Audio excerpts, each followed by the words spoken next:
ইসরায়েলের বিমান হামলায় জ্বলছে বাস্তুচ্যুতদের শেষ আশ্রয়স্থল তাঁবুও। আগুন নেভাতে চলছে প্রাণপণ চেষ্টা। বুধবার গাজার খান ইউনিসে বাস্তুচ্যুতদের তাঁবু লক্ষ্য করে আবারও ভয়াবহ বিমান হামলা চালায় ইসরায়েল। এতে ঘটনাস্থলেই নিহত হন বেশ কয়েকজন। অন্যদিকে উত্তরে গাজা শহরে আইডিএফ-এর নৃশংস হামলায় নিহত হন ফিলিস্তিনি সাংবাদিক ফাতিমা হাসুনে ও তার পরিবারের 10 সদস্য।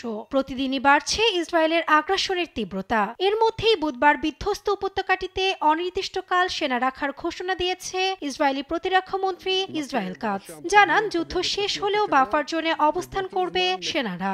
সেই সঙ্গে হামাসের ওপর চাপ অব্যাহত রাখার অংশ হিসেবে গাজায় কোনো মানবিক সহায়তা প্রবেশ করতে দেয়া হবে না বলেও সাফ জানিয়ে দেয় তেল আবিব।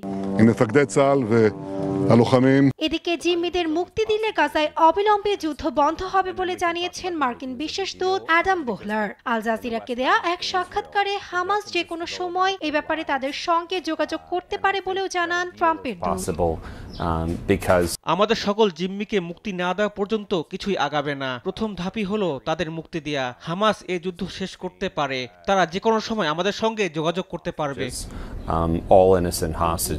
এদিকে চলমান আগ্রাসনে গেল 18 মাসে ফিলিস্তিনি নিহতের সংখ্যা ছাড়িয়েছে 51,000। গেল 18 মার্চ যুদ্ধবিরতি ভঙ্গের পর থেকে গাজায় নতুনভাবে বাস্তুচ্যুত প্রায় 5 লাখ মানুষ।